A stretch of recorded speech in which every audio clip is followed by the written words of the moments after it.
still going strongly in the closing minutes. Great one by Kevin McAllister! What a goal that is! Delivery's good, there's Hagan. Now McGrillen, he scored! It's Stokes on a hat-trick! Goal number 3 for Anthony Stokes! Ralston saw off Robertson and delivered! Sybil scores! That's the goal! That's the moment! Samuel off and running again. Is it going to be the hat-trick? You know it is. This is Falkirk Daft.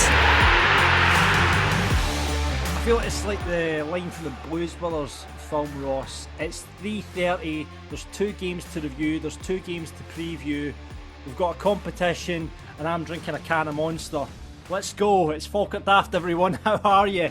Well, what a kind of turbulent week that was. I won against Montrose at Links Park, guaranteed us playoffs, of course.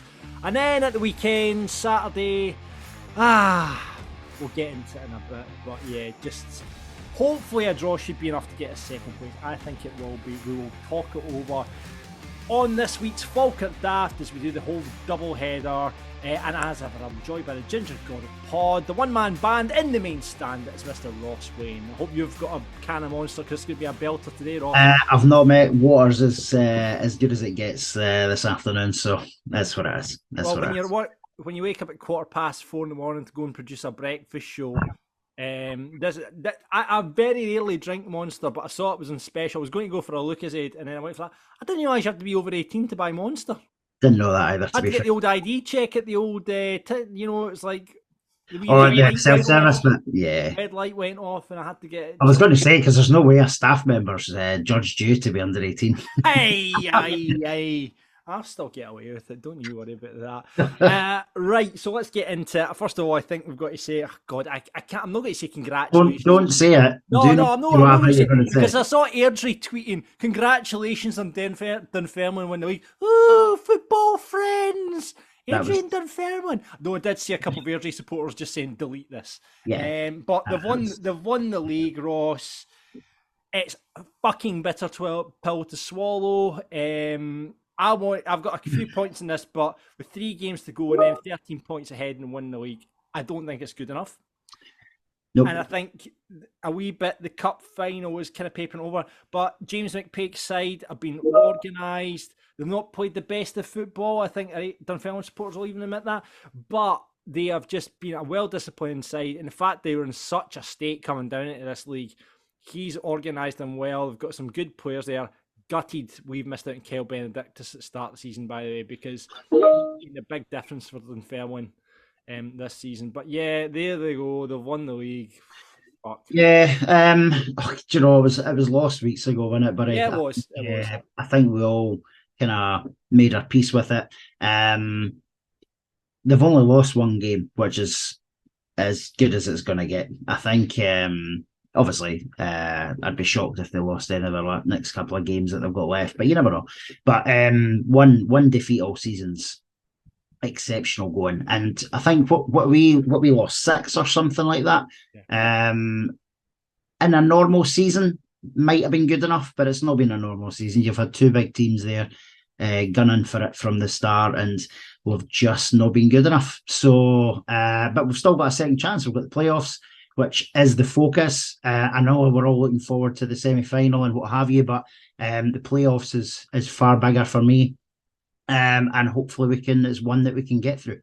No, exactly. Well, like I said to my Dunfermline supporting friend at work today, if we win the playoffs and get to the final of the Scottish Cup, suddenly you will have a better season than you. Do you know what I mean? So suddenly it's that, so it's big ifs. It's big ifs, but if you're standing here come June and you're into the championship and you've got yourself into a Scottish Cup final, what a season.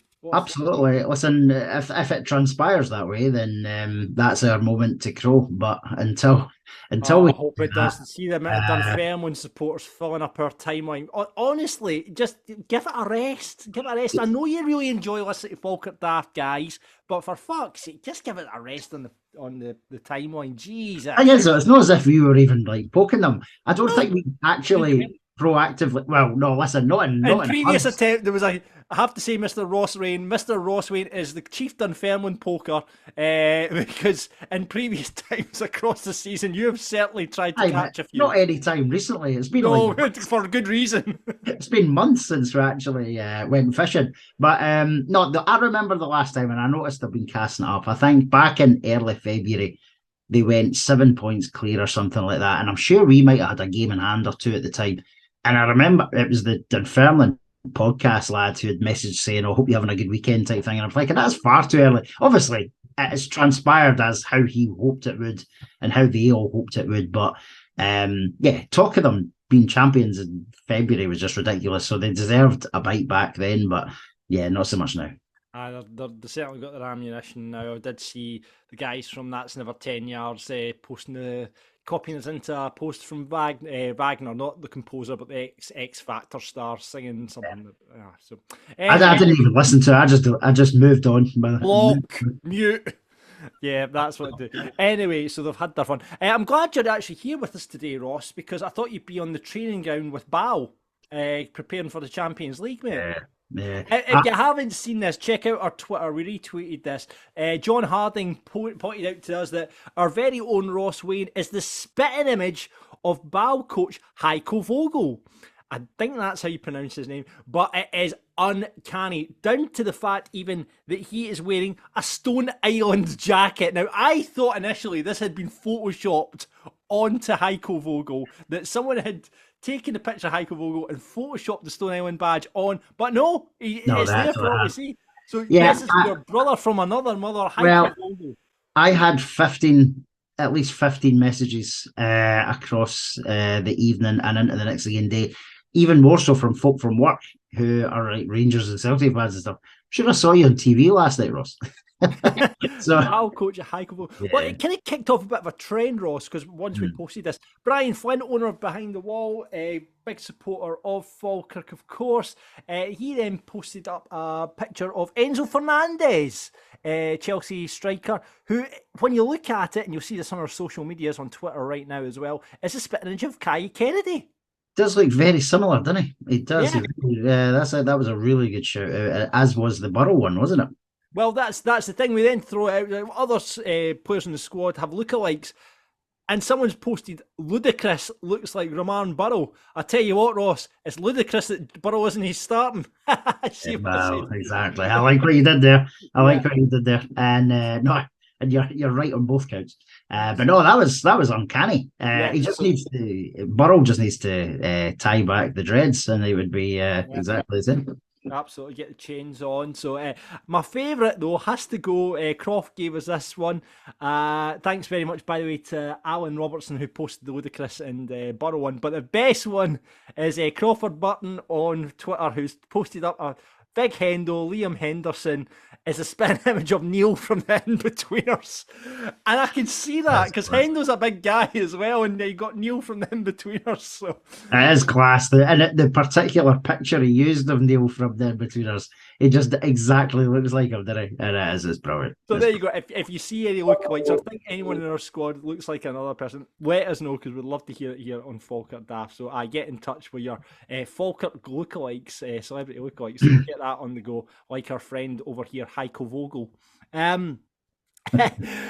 Bucket hats, Ross. Tell us about bucket hats. Yes, they've continued even to sell exceptionally well. I believe the large, extra large is currently sold out. However, we're still selling them online because the guys at Citrus have assured us there's going to be a delivery, I think, by midweek. So anybody who's still to order will get one. But yeah, well over 100 sold, which is brilliant. I saw a few at the stadium on Saturday, which was kind of cool to see as well. But yeah, no, they're literally flying off the shelves, the virtual shelf. So if you want one, please do hit the link that we always share. The last day to guarantee one, if you're buying it for Hampden, would be a week on Wednesday. So you have to buy at least lunchtime a week on Wednesday to ensure delivery ahead of the trip to Hampden. Yeah, and the club trying to cut us our grass. I saw them putting up a few pictures.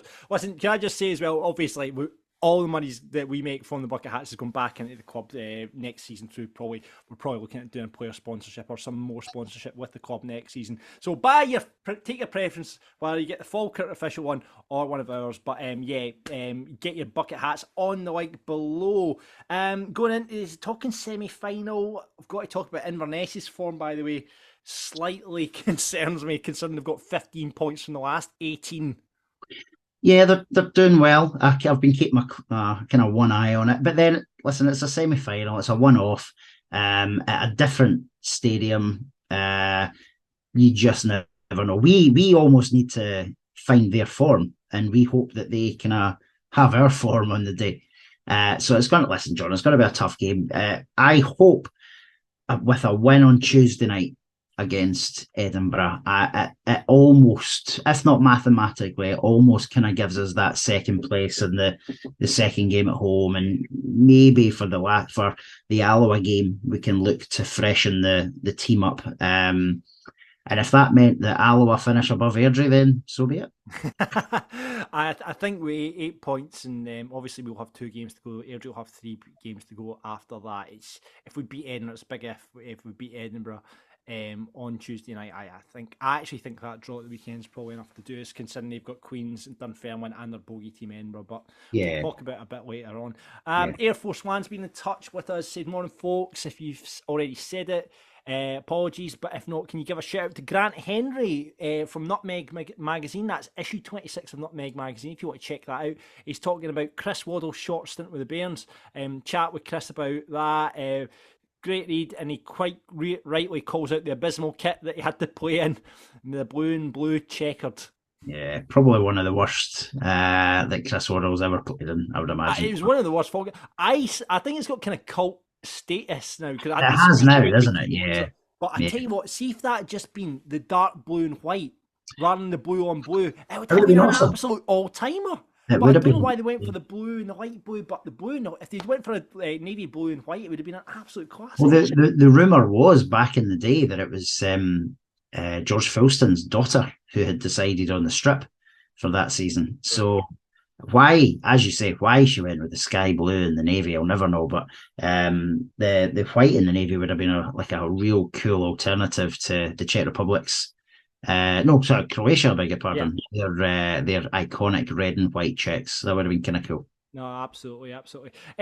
Football fans in training, the Falkirk football fans in training have been in touch. They've been very quiet recently. Big Stevie Gibson and Dougie have been in touch about that. They've been quiet because they've been getting pumped in the last few weeks. However, they did get a win at the weekend, and I think this is a brilliant name for a football team in training against Alloa Unathletic.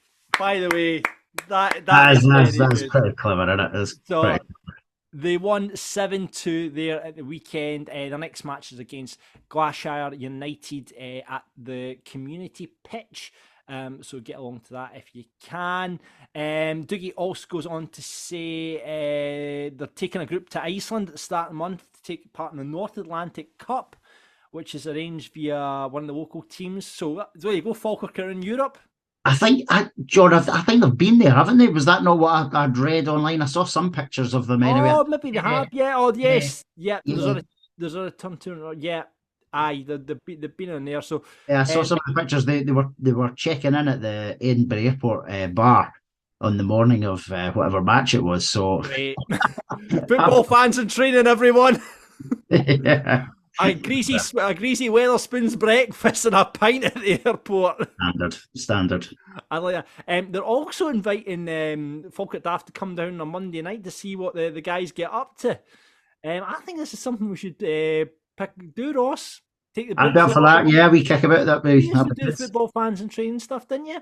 Yeah, a few years ago. Yeah, pre-COVID. And there's a few people who've been through that program, and it's really, really worthwhile in doing. So yeah, just to echo the guys, anybody who wants to go down, definitely get involved. Absolutely. Yeah, they're looking to start a ladies football fans in training group as well to train at the same time. So it'd be great to get people involved in that. If you want to, you like your football and you want to get a bit of fitness around you, that is. But then on the other hand, they've launched a thing called the Haggis Supper Club. This is when any of the guys that are injured still come down, sit in the stands for a chat, encourage the other guys on. But first they visit Julio's in town for a haggis supper, which they eat when watching the 8-a-side game. A couple of guys have said that this could just be as important to help as football. It is, it's not just about football. It's obviously the training. I guess it's about the mental health aspect of it, and but yeah, I don't know if they'd encourage that haggis suppers. No, probably not. Love it though. I tell you what, that'll get us down on a Monday. But yeah, we'll definitely pop down. I'd love to, because they're a good bunch of lads. I met them in hospital a few weeks ago, and they were absolutely cracking. Right now, we have got a competition to win a Kai Kennedy signed recreation of his goal against Ayr in the quarterfinals. That is the t-shirt that Falkirk Football Society are currently got on sale, and it's thanks to the design that if you've not seen it, it's a great Twitter called @FitBaTweets who do like goal recreations and stuff. And they've got the little design from FitBaTweets, and they put it on a t-shirt, and they've got a couple signed by Kai Kennedy, and we've got a couple to give away, Ross. We do, yes. So it's a bit of a short turnaround, because obviously in case someone wants to, whilst it is signed, they may still want to wear it to the semi-final. So the guys at the Falkirk Sports Society have kindly donated 2 t-shirts. One is in a adult male size, and the other one is in an adult female size. So there's 2 t-shirts there. So all we're going to ask you to do is get in touch. So just all you need to do is drop us an email at comp@falkirkdaft.co.uk. All you need to do to enter is simply send us an email and let us know that you want to be entered into the competition, and you just need to let us know whether it's the adult male or adult female t-shirt that you want to win. And as I say, both are signed by Kai Kennedy. They're being held at the club, so get your entries into us by close of business. So in fact, end of day Friday this week, and we can then let the winners know, and we can let the club know who to expect to collect the t-shirts next week as well. So we short turnaround on it, but yeah, just drop us an email at comp@falkirkdaft.co.uk with your name and whatever size you're looking for. Which t-shirt you're after. Right, I'm going to make it a bit harder than that, Ross. I think that's far too easy. Right, okay. Right. Easy. So all you need to do is do what Ross says, keep an eye for it on our socials, but also on top of putting your name down, you've got to tell us who your favourite Kennedy is, okay? Right, so John F., Mr., Susan, any one of the Kennedys, just tell us your favourite Kennedy, and also... Who's Susan Kennedy? From Neighbours. Oh, that's way before my time. Susan Kennedy? You're joking. Wait, was she married to Carol Kennedy? Aye. I know who that is then. Right, there you go, Carl. You doctor. There's another good Kennedy. So give us your favourite Kennedy. Mr. Kennedy from the wrestling, probably my favourite Kennedy. But there you go. You drop us a line, your favourite Kennedy, and that's all you have to do. All right? Yeah. Brilliant. All right, okay, let's move on to some club news now. 7,500 tickets sold so far for the semi-final, Ross. Brilliant. 100 tickets left for the North Stand, did I read?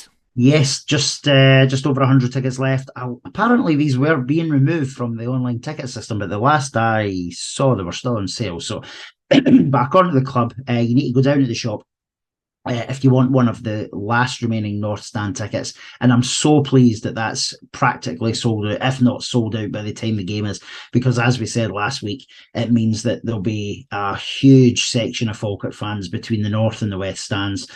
No gaps, which will probably be the case in the Inverness end. So there'll be no gaps at all, and for the bulk of the Falkirk fans. Hopefully, at the rate they're selling, maybe, what is it, about 100 tickets a day they seem to be selling just now, so we might get to about 8,500, 9,000 come. You always have you always have quite a rush at the end as well. So yeah. I'm really hoping we can get over the 9 and maybe reach the 10 as well. It would be brilliant, absolutely brilliant. But there's, as we say, what a fantastic a day. Hopefully it's going to be. We'll enjoy it, I'm sure, regardless. Treat it as a bonus, but these playoffs are. These playoffs are the big thing for us, John. But I know it is. It's nice to have to look forward to, and it's brilliant that the tickets have sold really well as well. Yeah, and talking tickets, season tickets. Now it's that time of the year. It's unbelievable. They're on sale, and obviously there's been an increase in the season ticket. I think we're all kind of expecting it with inflation But it doesn't matter if the new price is going to be guaranteed for a minimum of 2 seasons, which is nice. So whether Yeah. League One, the Championship, or hopefully the Premiership. There's obviously the discount and early bird purchases before the end of June, plus the option to pay 3 interest-free instalments. And if you're signed up to Falkirk Supporters Society or the new Forever Falkirk Fund, you can pay it over 12 months. And the great thing, free season tickets for all kids under 12 still as well, Ross. Yeah, loads of good stuff there, John. I wasn't too shocked that the prices were going up because they have been static for about 4 or 5 years. Yeah. So not overly shocked that they've went up. Listen, the club's bills have went up, our bills have went up, so it's probably not the best time for everybody. But I think with it being static for the last 4 or 5 years, everybody can probably appreciate that we need a bit of an increase. And it's not the worst increase in the world that I've seen.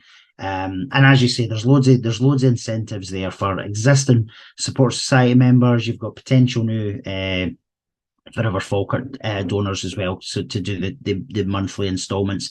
But attractive pricing, and even more so if we were fortunate to do something that Queen's Park look potentially like doing, which is to get promoted and then get promoted again. Queen's Park are done. Queen's Park are done. Well, they've still got the playoffs. You never know. Yeah, that is true. Still got the playoffs there. But if we could mirror something similar, then what an achievement that would be. And you'd certainly be getting your money's worth watching in 2 years' time, watching Premiership football for the increase that we just saw. So, and as you say, the fact that kids continue to be free of charge with the sponsorship that comes in from the various companies over the years, testament to the commercial guys once again. Yeah, absolutely. And hats off to the club as well, because they've now acknowledged the Falkirk Support Society. So I think initially it was going to be just Forever Falkirk Fund, that you'd be able to do it in 12 instalments, but now you can obviously do it through the Falkirk Support Society as well, which is great.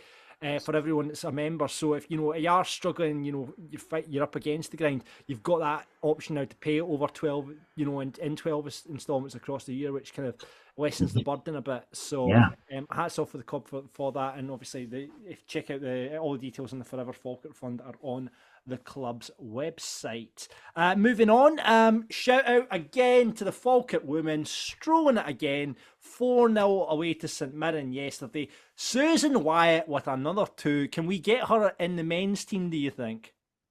It's going for fun, absolutely. Absolutely smashing them in. Eva Rule got another one, and well done to Ellie Murray, who got her first goal for the Falkirk women at St Mirren yesterday. So they are flying at the moment. Hopefully the push is on for that promotion up the league. The other bit of club news, you probably saw it when you were at the stadium on Saturday, the CRS Smith, the fix, Brandon's went up in the main stand. Looks really good. And hats off again to the commercial team, because it's a big sell, trying to sell that sponsorship on the North Stand, and they've done a cracking job, and it just means more revenue coming to the club from the 2 Grahams. Yeah, absolutely. It's as we've spoken about before, the money that's been brought in this year commercially has been absolutely fantastic. On a par, I believe, with where we were at pre-COVID. Don't mention Absolutely, true. Which is phenomenal, really. And obviously, do you know what's nice as well? It's on the back of the stand, so it's proper advertising for external part of the stadium, right? And then obviously they're going to have the Legends graphics up on the interior, so that us that are pitch facing can see the graphics that will go up at some stage with the different legends that have now been picked. Yeah, no, absolutely. So well done, the commercial team. More revenue for the club. It's always good news.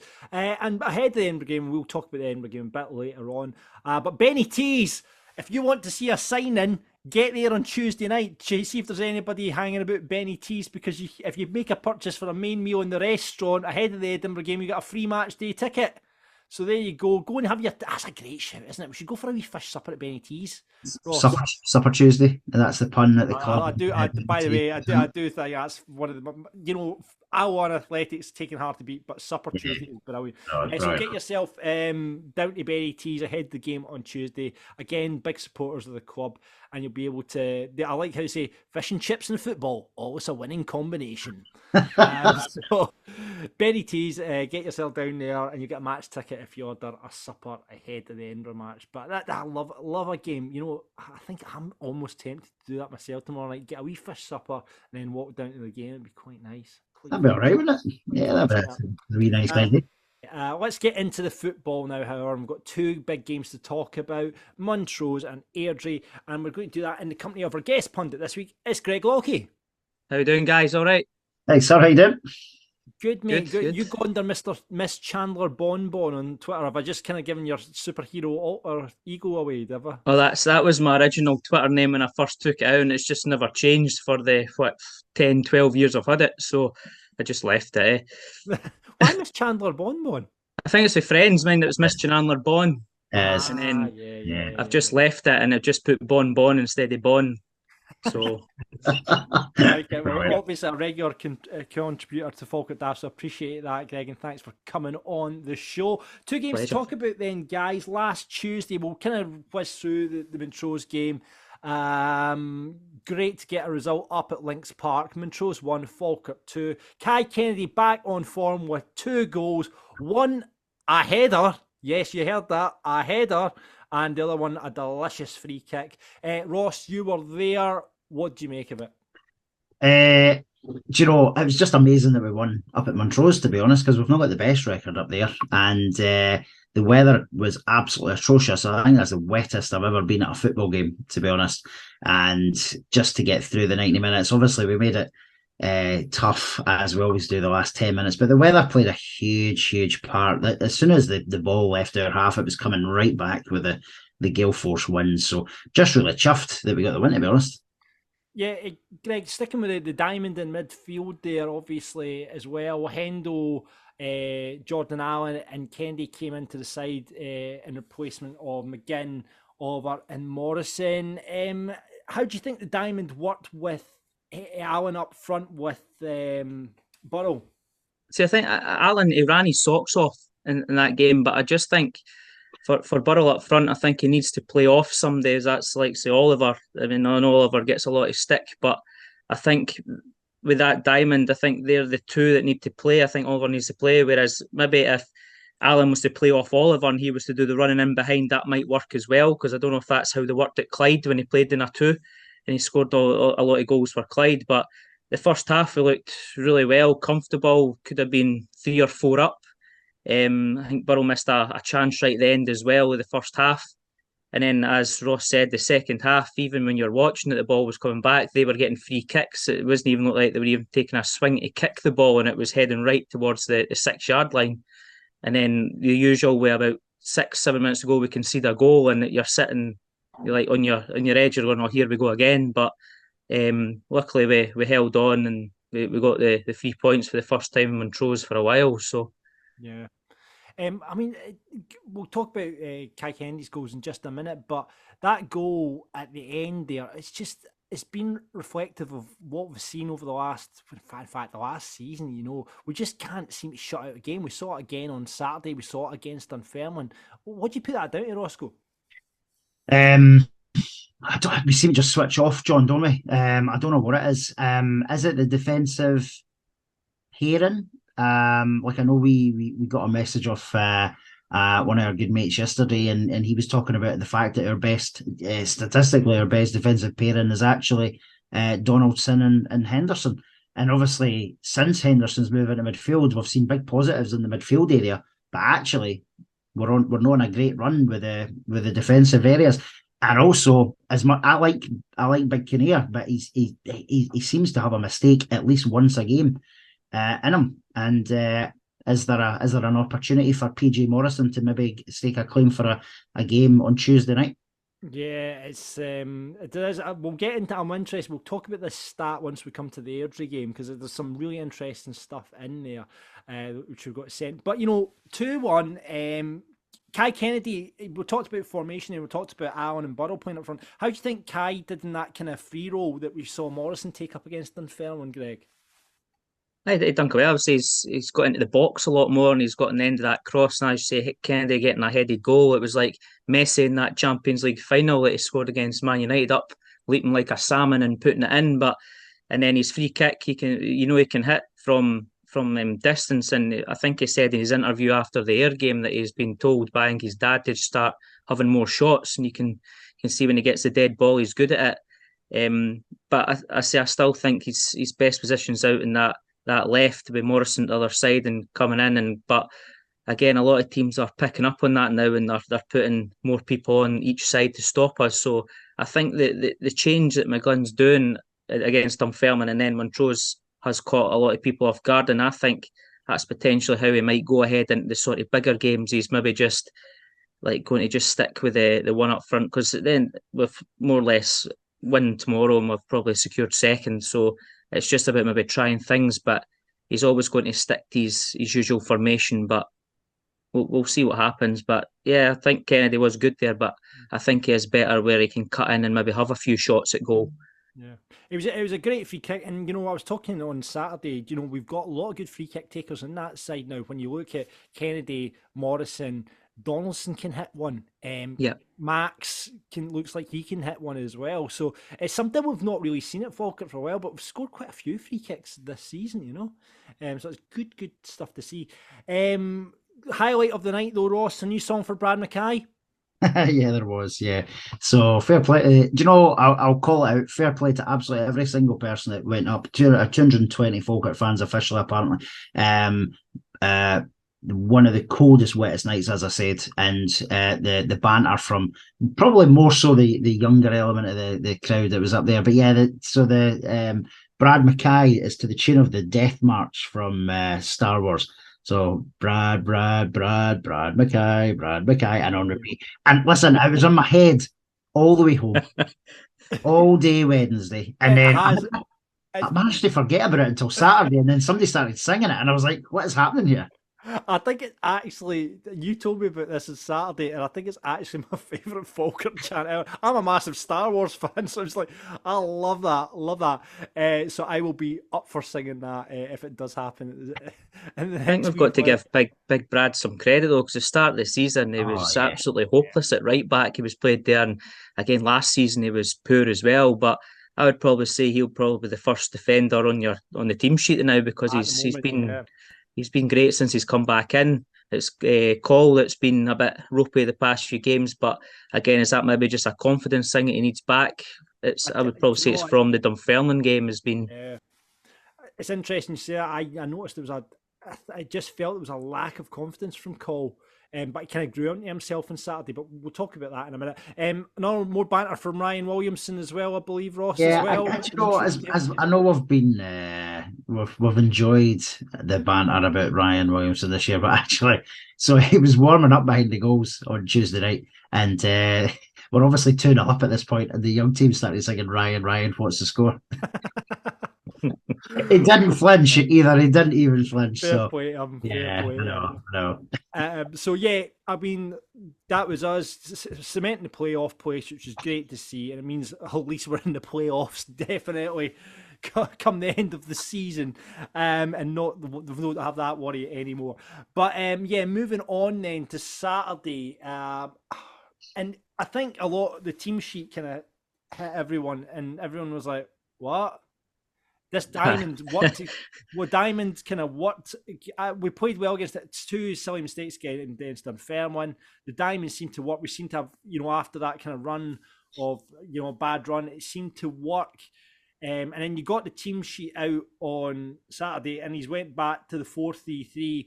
McGinn, Morrison, and all were coming back in at the sacrifice of Roman Burrell, Jordan Allen, and Aidan Nesbitt, who all dropped onto the bench. Did you see that coming, Ross? No, I didn't at all. And I don't want to skip right to his post-match interview, but he obviously told us why he made the changes in the post-match interview. And I kind of get it. So it's worked before. It's worked against Airdrie before, but then it was 2 months ago, and we've dropped an in-form Ruman Burrell just because of something that happened 2 months back, and that didn't make a lot of sense to me, to be honest. And he quite rightly got an awful lot of attention for the crowd on Saturday, John. And I'm glad he eventually made the changes he did. Eventually. But it felt like he was holding off for them to actually score, which is a bit mind-boggling as well. Yeah, I guess you're in the same boat as us, Greg, and just were sort of baffled a wee bit by the changes made, especially with. I mean, at Borough. To be fair, looking at the highlights of Montrose, you guys will be able to tell me better. Missed a few chances, probably should have gotten the score sheet, but at the same time, you know, he is probably our most informed striker at the moment. Were you surprised with the changes as well, Greg? I was quite surprised as well because with Burrell he's needing some games as well. He's not played for a while, and go back to like the Queen of the South game we got beat. He missed that sort of sitter near the end. If he had a few games on his belt, probably would have scored there like he scored at the end there on Saturday. But I wasn't completely surprised that he went back to that for a sort of bigger game because I don't think he's want to sort of deal his cards to show Airdrie what will happen if maybe we play this sort of different formation. So he's maybe just going, well, play what they think we're going to play and then change it up. But for me, it was exactly the same as the first game against Airdrie at the stadium at the start of the season. I think we dominated the first half, got ahead, and then we just let them into the game. And then two silly mistakes, a corner again. The height in our team, how we lose headers for corners is beyond me. Keeper's really tall as well. Need to come out be more commanding. And then the second goal's just it's safety first. Even put out for a corner. I don't know why the keeper needs to come for that. Brad McKay's there as well. They could have just done something with it. But the boy up front, he scores all the time for Airdrie. He's a dangerous guy. He's a poacher, but give him that space for the first goal. I mean, he's got to put that in, and then obviously the penalty. But again, we were lucky near the end actually because we didn't do really much after Airdrie scored, and then he brought the subs on and he scored. You've got to remember there's a decent ball in for Yates as well, and big Hendo at the back post and put in. But I say it was quite disappointing after I said half time. I was thinking they've not been great, and they're meant to have been the informed team scoring all these goals. But I mean that's the thing. I mean.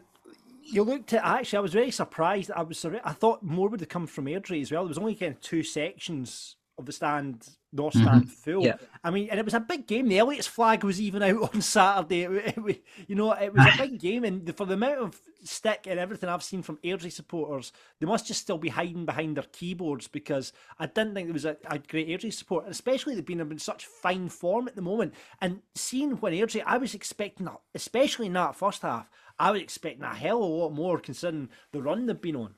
Yeah, no, I would have said so, John. It was quite disappointing actually how few of them came through. They were noisy though. Give them. They were. And the flip side, I thought the Falkirk crowd overall was really. I don't mean in terms of number, but in terms of volume, it was really really quiet on Saturday. Which was weird because as Greg just said, the first half, like we were all over them.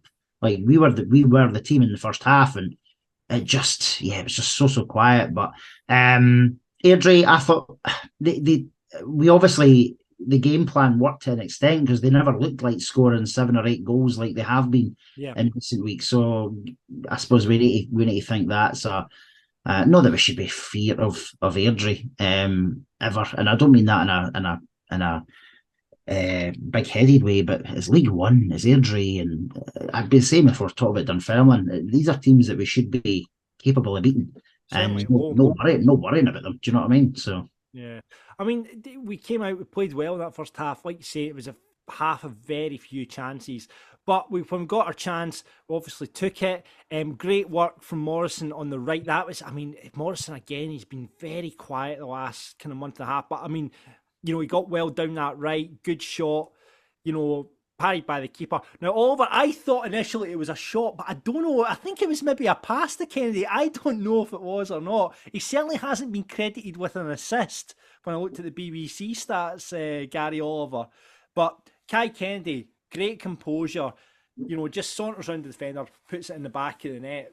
Decent goal from him, and a player that's in good form at the moment after having a wee quiet patch, you know?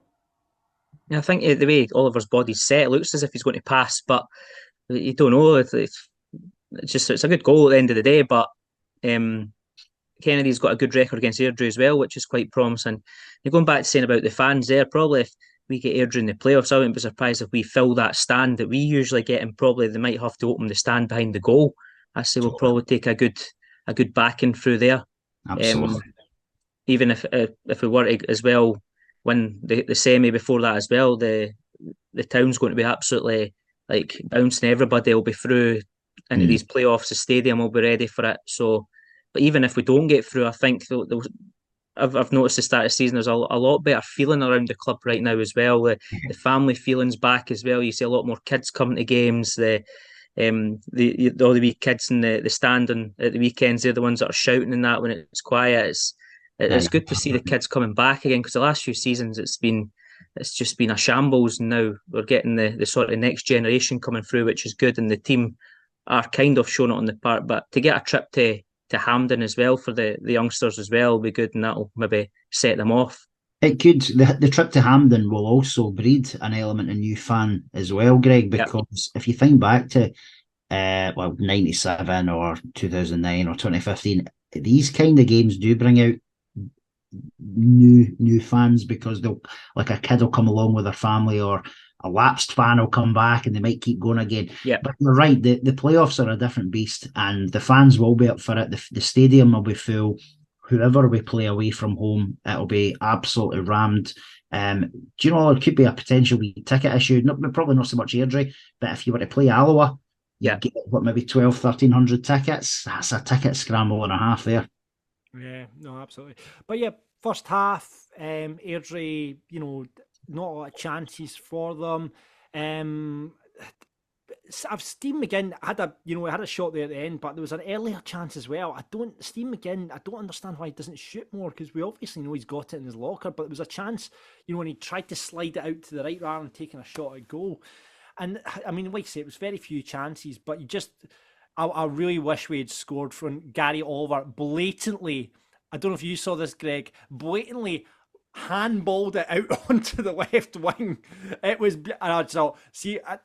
and they were going mental in the Airdrie. Reece McKay was going mental, got her talking to, quite rightly so, because it was a terrible decision from Graham Granger, this week's clown in charge. Don't get started on the officials in this league, and it's unbelievable what the officiating. I was just like, we're due one of those, and I just thought, see if we go on to score for this, it'll be a beautiful. It would have been beautiful, wouldn't it? It wasn't to be. Reece McKay, talking about him there, subbed himself on at half time. I think he actually being on the park made a bit of a difference. He was up there, he was taking free kicks, throw-ins, corners, put himself in at certain defence in replacement of Aaron Taylor Sinclair.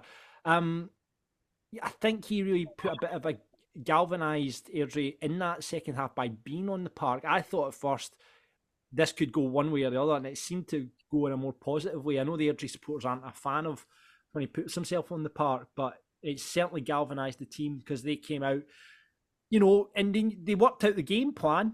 And I just wonder if we're a bit more savvy, if we maybe switched to a diamond at half time. I think we would have been seeing a very different game in that second half, because I just thought, right, Airdrie didn't know what to expect. We would come out with a diamond, we would come out with the 4-3-3. They didn't settle into the game because it seemed like they were kind of at a halfway house. But in the second half, they're like, right, okay, they're at the 4-3-3. Let's reorganise. Let's do this.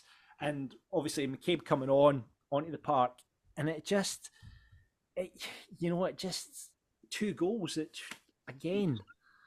Just silly errors again, John. And I know Greg's mentioned this earlier, but the for the first goal, it's criminal how many set pieces we lose goals from. And it wasn't good enough that we weren't even in the mix for getting the first header, but how the boy was able to do a turn and shot at the 2-yard mark. It's just the second ball, yeah. It's getting us to the second ball. Ridiculous, man. Absolutely ridiculous. And then again, a crazy 10 minutes period where we just look at odds and evens, and then we give away a stupid penalty. I mean, I've like one of the, if you go into our Discord, you'll see a slowed down version of the penalty. It almost looks like, I mean, in real time, it looked like an absolute shoe-in for a penalty, but I look back on a really slow-mo replay of it, and Kinnear, I'm in 2 minds where he actually touched them, but there was certainly no complaints from the players, so you just think he must have touched them, because it did look in real time a total shoe-in. But it doesn't matter if he touched them. It was absolutely stupid defending. Blaine Rowe, I thought he did really well, and then he passed it, and then you think, well, there's 2 people there. There's Brad McKay, and then the goalkeeper started coming forward for it. It's like, one of these we deal with, and then the keeper decided to deal with it, but it was too short to it, and then just, Sorry, Greg. On you go. Sorry, Ross. I think that's where Big Brad's got to take the sort of responsibility. He's the more senior one out of the three of them there, and he's got to give the call to go either put it out or put out for a throw or pass it to the keeper. But it's as if none of them actually made the call, and the keeper made the late call and came out. But if you watch it again, there's no need for the keeper to actually come out there because there's the two of them could probably deal with, maybe shuffle it out. But again, it's 10-minute spells that we have, and we just seem to lose the plot. It's the same at East End Park. We lost that first goal, and that was it. We lost the second, and then we lost the two at home to Dunfermline as well. It was that sort of right after kickoff, switching off. It's for the big games coming up, we're going to have to be switched on 100% if we want to go up through the playoffs or get to the cup final. I think McGlynn will need to have a look at that. I don't know. He must scratch his head wondering what's going on, because I mean we've got a settled back four now. It's been changing all season, but we've had a settled back four and goalkeeper now for a while, and we still seem to be making silly mistakes when you've got sort of two experienced centre backs that have played at a higher level, and then you've got a young right back who I've been quite impressed with him. But for me, I think maybe now, seeing as we've got into players, maybe give him a little rest for the players, because he has played a lot of football since he's come in.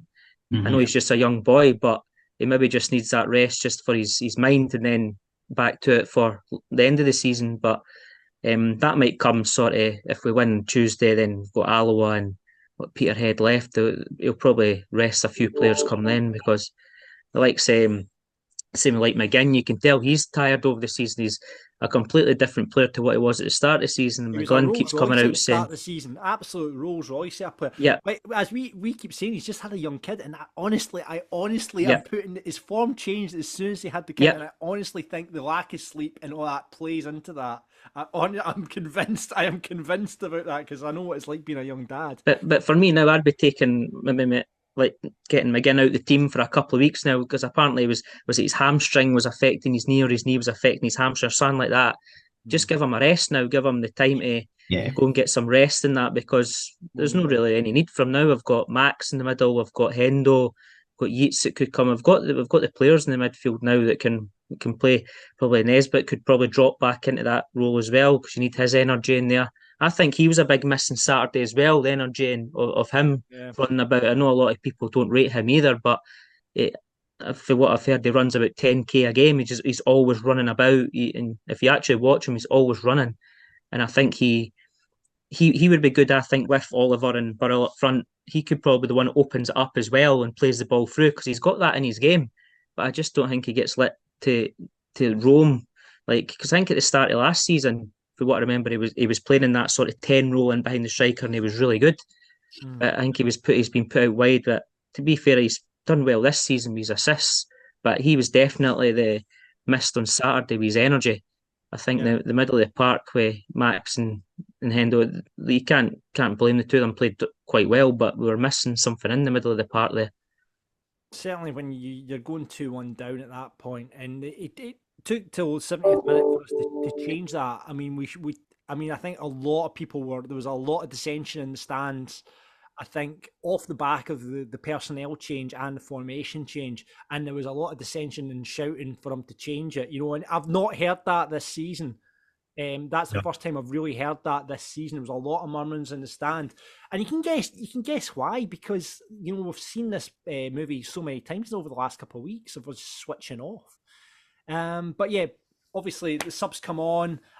Burrell, Nesbitt come on 70th minute. Jordan Allen and Finn Yeats come on a bit later on. Again, I don't think there was we didn't create that many chances when we were 2-1 down. We were kind of huffing and puffing a wee bit, and there was a couple where I think Leon got down the wing at one occasion. There was a touch for Oliver, which was just over. But that's the one where Oliver just over. That was the one where Leon had done a fantastic one down the left, didn't he? Yeah, it looked like he was Leon looked like he was back on form. Unfortunately, it seems to be when one player comes back into form, the other player. I mean, Blaine's been slightly out of form over the last wee while. I think we'll all agree on that. And then when Morrison's been out, I mean, Morrison didn't do much on Saturday. I mean, I was trying for him to come off because he didn't do much. again, just players come in, and Cole Donaldson's another player that's out of form, and the Brad's probably in for. And it's just like you just want them all to click at the one time into form, because we'd be unstoppable then. But and Kai Kennedy was out of form and he's back in form, with another goal there, and it's just like, you just want them all to come into form. But getting to the goal, the subs come on, as Greg says, Yeats with the cross over to Liam Henderson, who, by the way, was unbelievable on Saturday. He covered every acre of that park, winning challenges, was always available at the back post for headers and things like that, especially in the first half. I thought Hendo was unbelievable. But they gets the crossover, and there's shock horror, a striker in the 6-yard box to tap the ball in from close range. And that's what you need, Gary Oliver, there's been a lot of criticism about, right? Gary Oliver's a very good footballer, right? See the work he does. Again, we've talked about it constantly on this podcast. Again, on Saturday, just bringing into play, back to goal. But like you're saying, Greg, see, going with it 2 up, especially when you're at home to Airdrie, go with a 2 up, especially when you've got a striker that's in form and scoring goals and plays well. We've seen that they work well together as a 2. Maybe Jordan and Ramar not so much, but as a 2, that combination works. Yeah. So go for it, and play 2 up. And like I say, if we were 1-0 up, see if John McGlynn went, right, I'll just roll it. They won't be expecting this. I'll throw in an extra striker here. Yeah. And we'll sacrifice Callum Morrison, who's been very quiet. We'll put Cat, and then we'll put up Roman Barrell into that. It would have totally thrown them, in my opinion. But John, I think you're right. I think it would have thrown them, but that's the kind of bit of magic that we're not doing. And if you look at Airdrie on Saturday, McKay done it. If you go back to the week before, Dunfermline done it. Teams are really far. Some managers and coaches are so quick to change things. We just seem to be so pedestrian at what we're going to do, and it took us to go 2 goals. Concede 2 goals on Saturday for him to even look at making a change. Yeah, we got the point though, and I think a point should hopefully be enough to get us into that second spot. The second spot's not the be all and end all, because all it does is give home advantage in the second leg, which obviously could be a big advantage come the playoffs. But we need to rethink if it's going to be Airdrie, which I think it probably will be. We are going to have a serious think about how we're going to deal with those 2 games. Absolutely. Because when you look at it, we kind of said, we actually thought it might be a draw when you looked at the results from across the season. That's 2 draws, 1-1 for us, 1-1 for them. But they're a good footballing side. They've got some very good players in that side, especially when it comes to their striking options and their forward players. But I think all games this season, though, John, have been the same. The game that they beat us at the start of the season, where they hammered us, we were in that game right up until I think somebody got sent off. Then was it an injury or something like that? And we were down to 9. That's right. And then I think Big Juan missed a sitter within 10 minutes. He was through 1-on-1 and he miskicked the ball. So. Yeah.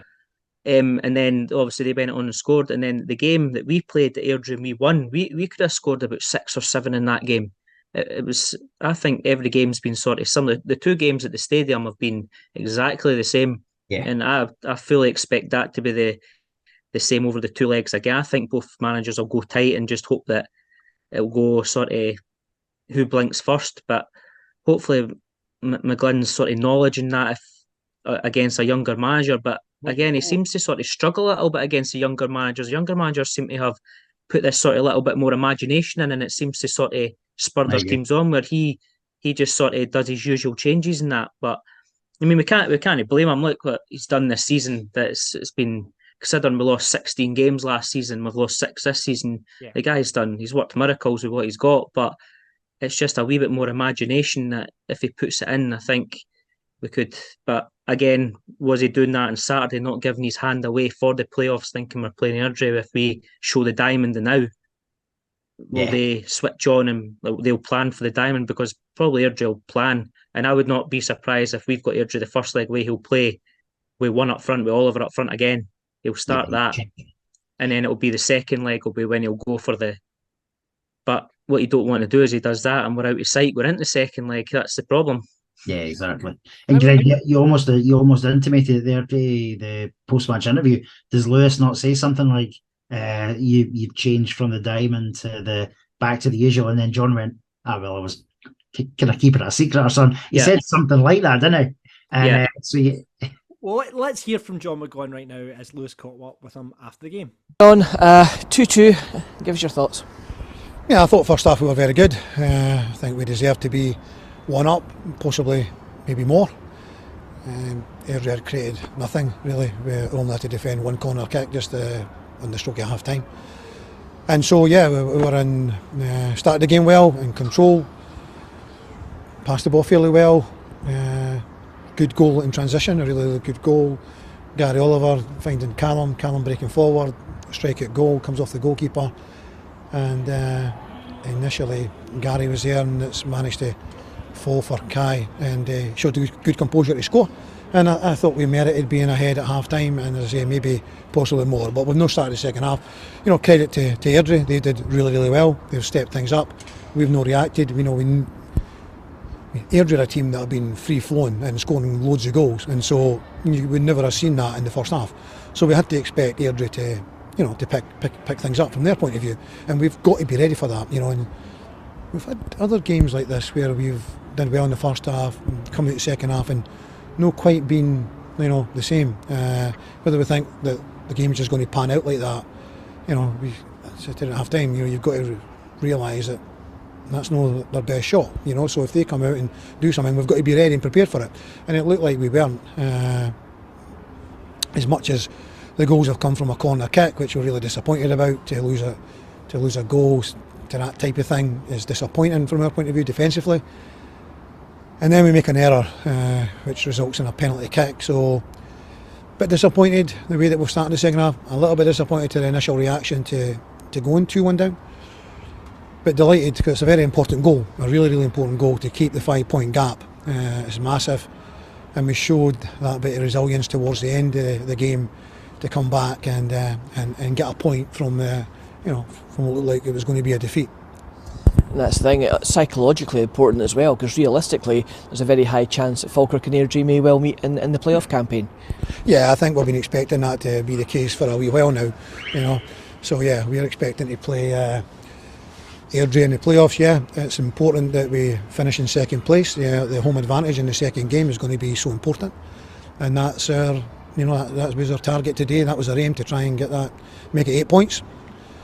We have a possible 9 to play. Obviously we've got a 5-point lead with 9 to play for. We've got a game here on Tuesday night that we want to try and take full advantage of, and over the next couple of games put that to bed. So that is the aim, that is the target. Two things you said there, John, was one, at the start of the second half you didn't think the guys were quite ready for Airdrie reacting, and second, you said you were a little bit disappointed in how they reacted to going 2 down. Is that a psychology thing then, that the guys maybe just need to work through? Yeah, you've got to keep concentrated in the game, and I think that we maybe just we shouldn't have, we shouldn't get caught out. You've got to be ready to go. You've got to be ready to go. I just think, the Airdrie should not have been able to up it and us get caught out. But that's what happened. They kind of went, they've not done so well, probably get a rocket at half time, come out all guns blazing, and let's face it, we were found wanting, So we have to, as I say, I was a little bit disappointed because I'm looking for characters to come to the fore when we're in that kind of situation, and I was disappointed. Didn't quite see that, but we did rally at the end. Romanos took an opportunity. Liam Henderson won a number of headers in the box. First half, more so in the first half, but we didn't get anyone on the end of them, and that was disappointing, because you've got to recognise that he's going to win that header and need to get in a position, and thankfully Romarin did. And it was a really good finish. I've seen those missed. He took it really well, and we're delighted to see that's a huge goal. It's a massive goal. When the situation that we want to finish, second in the league, and to get that, gap and keep the gap that we had.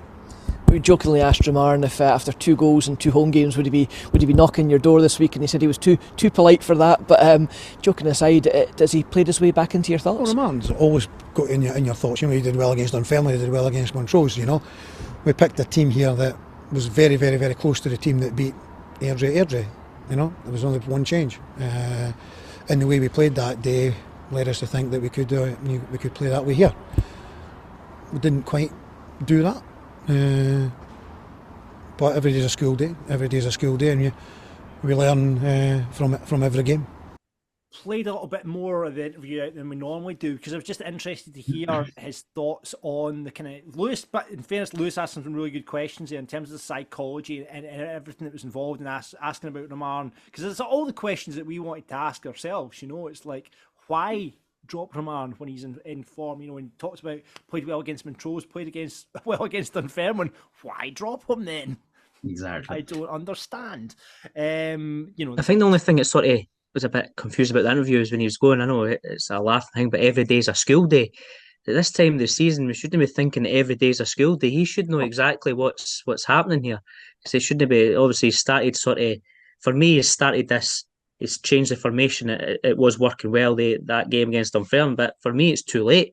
If he had maybe started that, maybe like obviously we went on that run. That's probably why he didn't change it, because we went on that long run where we won all the games, and then obviously I think the game that sort of took us off path was the Alloa game, scoring right near the end, and then they went up 95th minute, got a penalty, and then since then, obviously we lost to Dunfermline, we beat Ayr, and then it's just been sort of drab since then. It's as if they've went, right, we've got to the cup final, looks like we're in the playoffs, the players are like, well, we can't be bored now. And then when you've got your manager, all the years experience he's got going every day's a school day, I know that he'll learn new things now with football, but you think he should know exactly his plan for the playoffs and the rest of the season. And then if you watch Burrell's interview as well, he doesn't look very happy when he's getting interviewed there. It's as if he's fed up as well, and because he must be chomping at the bit. I think out with the top goal scorer Gallagher, he's goals per minute. He's the second best goals per minute goal scorer in the league. And how many games he's played, and he can't seem to get a sniff. I don't know if any of us were down at Dumfries when we beat them at the start of the season. That's probably the best performance we've had all season, and it was Morrison, Kennedy and Burrell up front. They three have only started 3 games all season together. 3 out of all the games we've played, he's tried that, and that was probably one of the best games. Yeah. Played the 3, we won 1, drew 1 and lost 1, but he's never tried that again. And I mean, that day was glorious down there. The 3 of them had them in behind. Morrison was down the right, Kennedy was down the left, Burrell was pulling right, and Morrison was going in.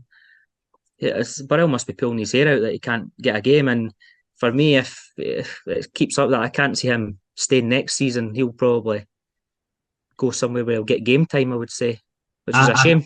I think it might come down to what league we're in as well. Yep. Greg. I think, although that said, there's a huge thing. Even if you were to get promoted and he gets an improved contract offer, if he's still not going to play, then he might still want to go. Yeah. So it's a tough one. I don't get it personally. I agree with you. The whole every day's a school day. I'm sorry, but see mid-April, that's not a comment you want to hear. You should, as you're saying, you should know your lineup, you should know your players, what they're capable of, and how you're going to go out and win the game. And it kind of feels like, just as you've said, and I suppose John said it as well, is that it's no good enough that we're finding new things out about our players at this stage of the season. No, I've got I alluded to it earlier on, just talking about the stats we got sent. So listen to this. So I'm not, Ross, who do these come? Have these come from a good source? It's from a very good source in terms of someone who collects a lot of Falkirk MI. Yes. Right. Okay. Well, listen to these stats, right, because they're quite interesting, and and let's just part how far we've come a long way under McGuinn. I really, we are a lot miles ahead of where we are. But listen to these. McCracken and Miller, we had 59 points from 32 under John McGlynn, 61 points from 33. Cal Morrison hasn't scored in the last 9 league games, which coincides with our poor run. I think Cal's had a bit of a drop in form. We've taken 7 points from the last 21. It would be 4 points ahead with 3 to play if we'd won our last 7. That's a long ifs, buts and maybes there. Even if we'd drawn with Dunfermline, we'd be 1 ahead, right? Goal involvement from outfield January signings. Max has got 2, Jordan Allen's got 1, Blaine Rowe has got 0, and Matt Wright has got 0. Not great business. We get more goals from starting lineup of Kennedy, Nesbitt, Henderson, Morrison, Burrow, and Oliver. Amazingly, PJ Morrison has our best record of the keepers. 15.5 games, 13 goals. Kinnear, 10 games, 10 goals. Nicky was 17 with 19 goals, and Paddy is 1.5 games with 3 goals. In the league, we've lost more goals per game since Blaine Rowe came into the side to shore up the defence and give it balance. Surprising stats there. Surprising stats, but I think you will all agree we're miles ahead of where we are. Blaine Rowe, we needed a right back. Blaine's had a bit out of form. So much the fact that when we, there is a chance, and like you were saying earlier on, Greg, do you give Ryan Williamson a route on Tuesday? I'd probably say yes, you do.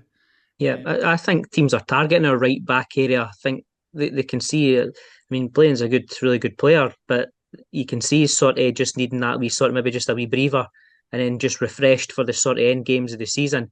I mean, give Williamson 2 games. It's not going to really matter. Like, he might get some stick for the fans, or give Yates at right back. He started the season at right back. He played quite well. If he's not wanting to play Williamson, just give the young boy a wee break. I mean, I know you'll say he's a young boy in that, but it's sort of mentally just to take him out of the team for a wee bit, give him, and then go again. Because it's probably the semi-final team will probably pick itself from sort of back to maybe the middle of the park, but he's got to probably go with the one up front in the semi-final again, because Inverness they're on a 5-match winning spree as well, so they're coming into form as well at the sort of the time where we are. But I mean, again, a win. At least we're not getting beat. Well, that's a win tomorrow, and then that gives us the game on Saturday at Alloa. It's probably meaningless on Saturday, but I mean, Alloa can still pip Airdrie, so they'll probably still be up for it as well. Which I wouldn't mind. Yep, definitely on Saturday. Well, yep. If we win on Tuesday, I wouldn't mind. Yeah, if you win Tuesday night, again, it's not that you ever want to lose a game, but personally, I would, and this might. We might have to play Airdrie at some point. Sure. Because Airdrie are going good guns, and Hamilton are in. I'd probably prefer to play them in the semi-final, the playoffs, rather than the final, because I think I'd probably rather play it'll be Alloa. I'd love to play Cove and relegate Hartley if they were to get out of that mess. That would be amazing. But it's probably looking like it'll be Hamilton if we were to get past Airdrie. But big ifs and buts at the moment. But we've just got to keep ifs, buts, and maybes at the moment in Falkirk. But let's go and see what the rest of the supporters are saying. Monroe says our biggest problem isn't the forward position; it's defence. The goals conceded were shocking, and it's been happening all season. Basic mistakes from balls in the box have cost us so many points. Yeah, so many switch-off points for the defenders. Yeah. Hard to disagree. Bill says we seem to have these spells of madness in every game, sometimes just 10 minutes that have cost us so many points this season, and again today. They were never in it until we allowed them to be. Frustrating, but our fans have to stop booing the team the minute we go behind. Yeah, I'll always agree with that. Always back a team. Never boo. I never boo. Simon, confidence is draining throughout the team's supposed safe ball played too often and regularly puts us under pressure when we are a far better team in front foot. Serious change in game plan and mindset requires to get through the playoff and the semi. Grant says change back to the shape that had stopped working. Second half was awful. McGlynn has to be questioned. Midfield and defence were missing. Donaldson, Rowe and McGinn all look miles off it. I'm also fed up seeing Oliver as the lone striker. Yeah, I mean, like John said in his interview, Henderson had so many at the back post in that first half, and you think, because Gary Oliver's out back there doing the work, he's not in that box, and you just think Burrow would probably be in there. But that's what we said, John. The 3 players were mentioned there that we say are a bit out of form. Kind of could take them out of the team for a couple of games just to give them a bit of rest and bring them back in. I mean, it seems to be every week it's the same sort of players that are, and give them that wee rest. Has been a long season. I think about it. It started off. There was a game against Kilmarnock at was it a friendly for the Kevin McAllister opening? Yeah, end of June. Yeah, so the players have been sort of playing and training since then. So to give them that wee rest, have sort of deserved it. Got the cup semi coming.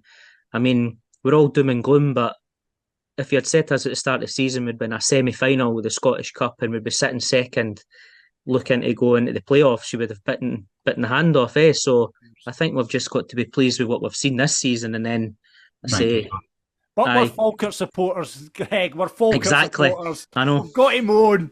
If Burrow, Logan says, if Burrow is not the first name on the team sheet every week, then McGuinn must be watching a different game. I back the manager fully, but questions need to be asked of the team selection and tactics today. Yeah, and they did. Mickey says, 1, Burrow surely must start. And 2, did not imagine I'd be thinking it'd be a good idea to get Ryan Williamson on. A shocker from Row. And number 3, I really want Jordan Allen to do well, but he hasn't looked any better than Oliver when he's came on. Doesn't inspire confidence for the playoffs. I think Jordan Allen, I think next season we'll see hopefully the best of Jordan Allen. And again, it'll depend on our formation. And like you were saying earlier on, Greg, Clyde played to his strengths with the 2 up, 4-4-2 rigid formation. I think he'd play well off Oliver, Allen. I think he'd be able to get in behind in that. And I think him as a 2 would be pretty decent. I actually thought they linked up okay at Montrose, to be honest. I thought they did okay together. Yeah, I think Jordan just needs a goal to get it going. That's all he needs. I mean, he got it. He claimed it at Kelty anyway. But aye. Mark says tactic of running the opposition ragged and tie them isn't working because we're not scoring enough. We're on top. Airdrie team talk was obviously about getting next goal, and they had all the momentum after that. Our decision making was poor and defence too casual as always. Yeah, Cole has been having as a bit out of confidence. He came in, he started off, I thought, really short in confidence on Saturday, but came into the game, and I love the big guy. I love the big guy, but another player that if Mackie comes is fit again, you can maybe see Mackie coming back in just to rest up Cole, and you talk about McGinn, Morrison, and probably Rowe as well, are the 4 that are out of form at the moment. Well, see, just before we read any more out, John, obviously going by the stats that came over there, is there an argument, and I don't know if there is, but is there an argument if our best defensive pairing of Donaldson and Henderson, and we've got a lot of midfielders there, do we move Hendo back into centre half? I don't know what the answer is. What about Brad McKay? Because I want to sing the song. Well, that's true. Did McKay and Henderson not play at Clyde the first game of drew 3 each, and it was an absolute disaster though? Remember that one? Yeah. I can't remember actually. I remember McKay not having a great game, but I couldn't tell you. I think Donaldson was out with an illness, I think, for what I remember, and it was Hendo that played. Yeah, I think you're right. I think you might be right, Greg, actually. Yeah. I think Williamson just came back from injury after he's 3 months out, and he had to go off after 70 minutes or something like that with another injury. It was. Yeah, that's right. But I mean, you never know. He might try that up. One of the games surprise somebody, put Hendo at the back, maybe Airdrie first leg. Yeah. You never know, and tighten it up. Yeah. Good shout. Riley says, is it just me, or does it seem like Kinnear is making multiple costly mistakes every game recently and doesn't seem to have the consistency right now that we need for the end of the season push? More defensive mistakes too, leading to easy goals for the opponents every single game.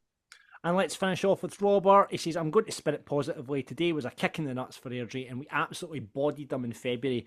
Get Edinburgh pumped midweek, and Airdrie are flat for 4 games while we go to Hampden. Bring on the next 6 weeks. Absolutely buzzing for it. Ending on the positive. That's what we want. Come on, that's the one. Come on, there we go. Right, okay, boys. I'm going to get you to pick a Falkirk Daft rated player from the whole week, so that includes Montrose and Airdrie. I think there's probably only one name that's going to get this one, to be honest with you.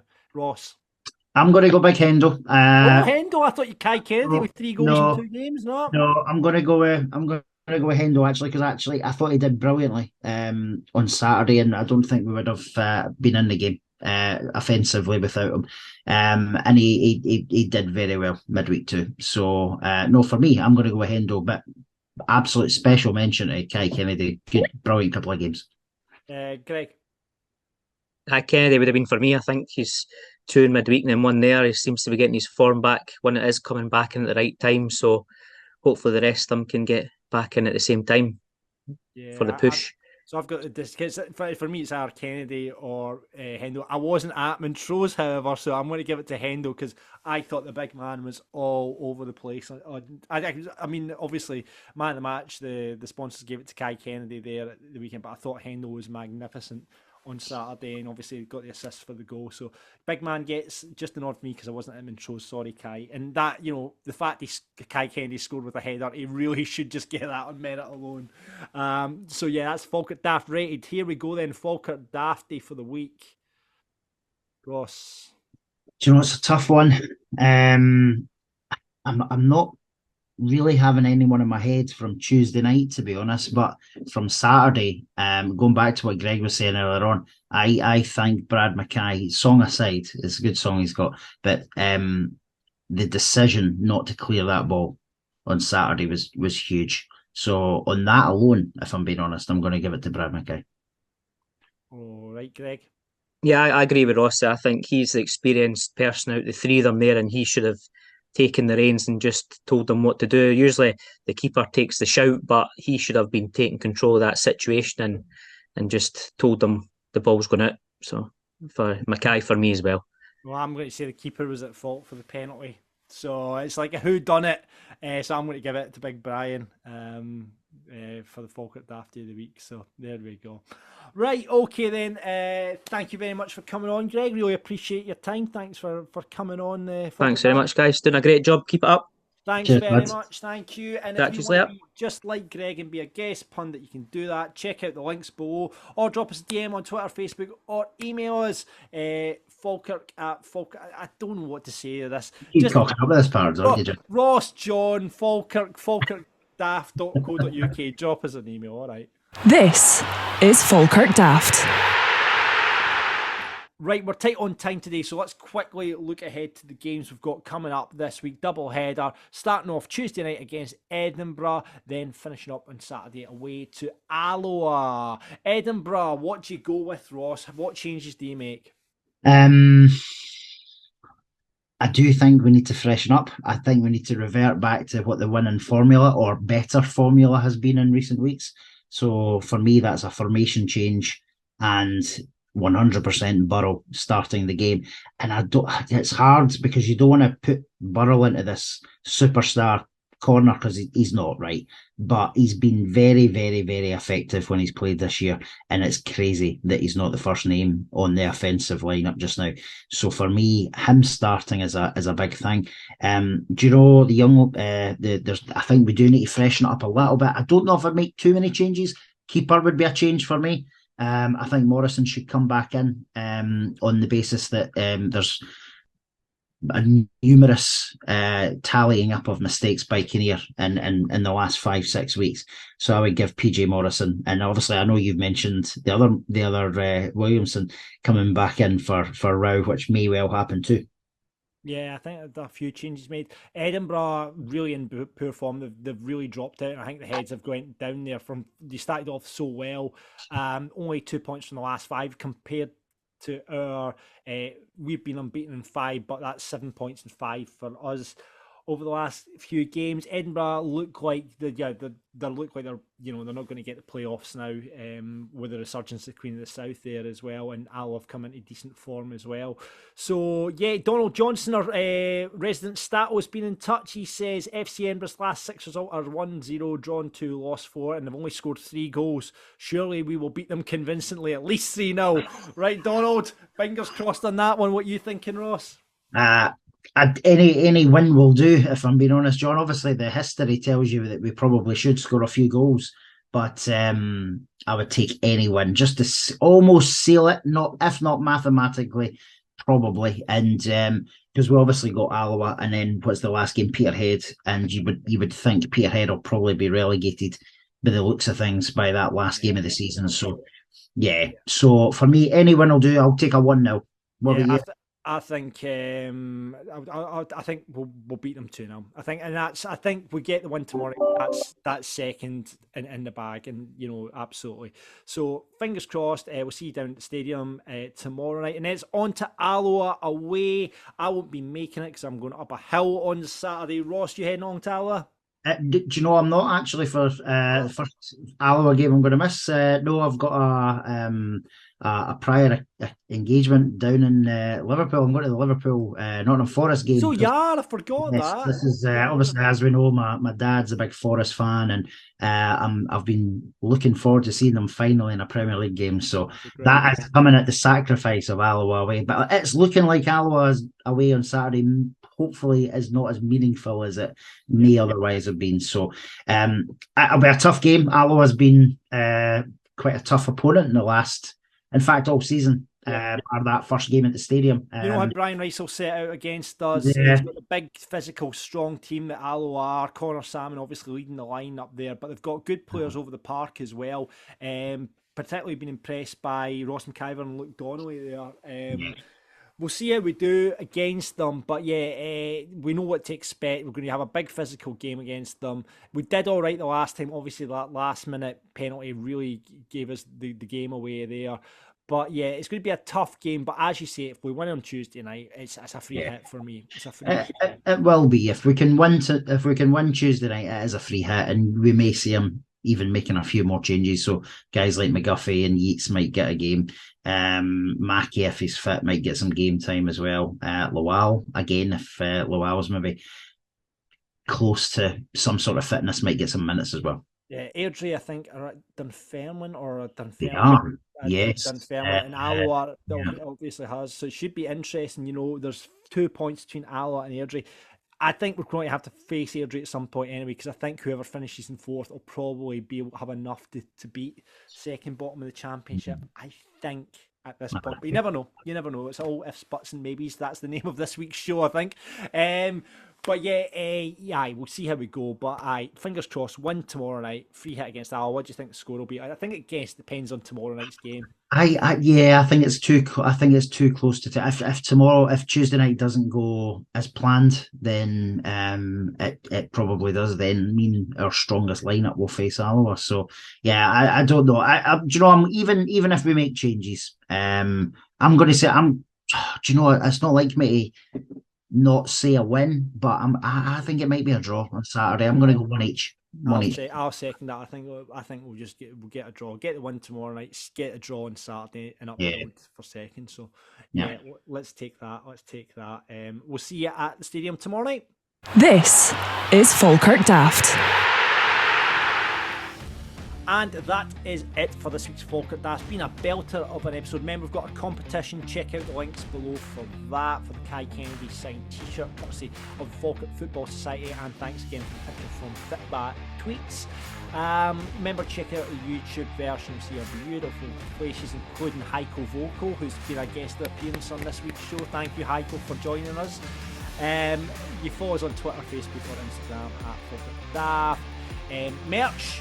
Get your cup final merch. There's time running out in terms of delivery. Have I missed it? Do we have a 20% off? I think we do. No, that's still still to come, isn't it?